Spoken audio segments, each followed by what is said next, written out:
And alright, welcome back to my YouTube channel.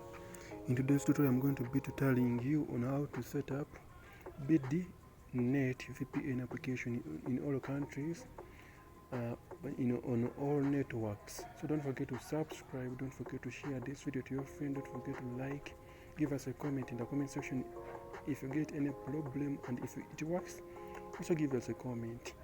So let us continue to Google Play Store and then download the application called BD NET VPN application. So download and install this application on your Android device, and then after open the application. So this tutorial is for education, research and informational purposes only. You're not reliable to what users will access, and users are using this application at their own risk.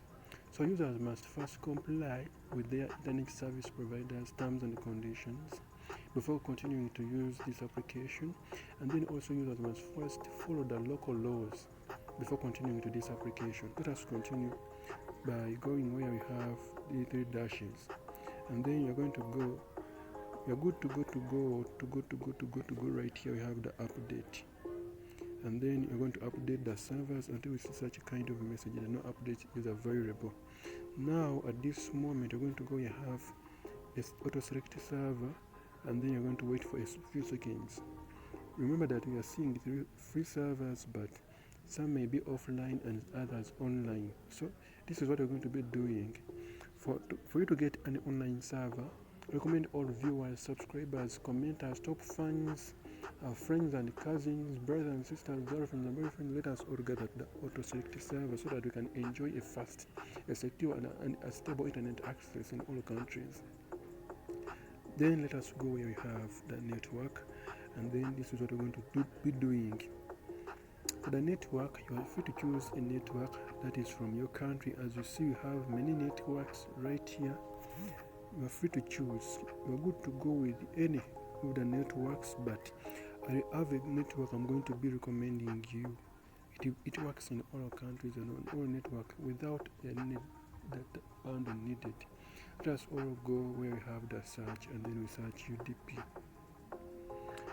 Countries which were affected by the UDP closure include Uganda, whereby some fibers got some problems that were transmitting the UDP protocol in the Indian Ocean. So you guys will need a running data bundle to activate your line, the Uganda line, so that you can be able to connect to this one. But other countries, let us all continue to the UDP. We have all country UDP, and then you're going to go right there. This is what we're going to do next. We're going to come where we have start, and then wait for a few moments until this application connects. As you see, at this moment the application has connected successfully, and right now I'm enjoying a fast, secure and stable internet access. Don't forget to subscribe, don't forget to share this video to your friend. Maros Tech signs out.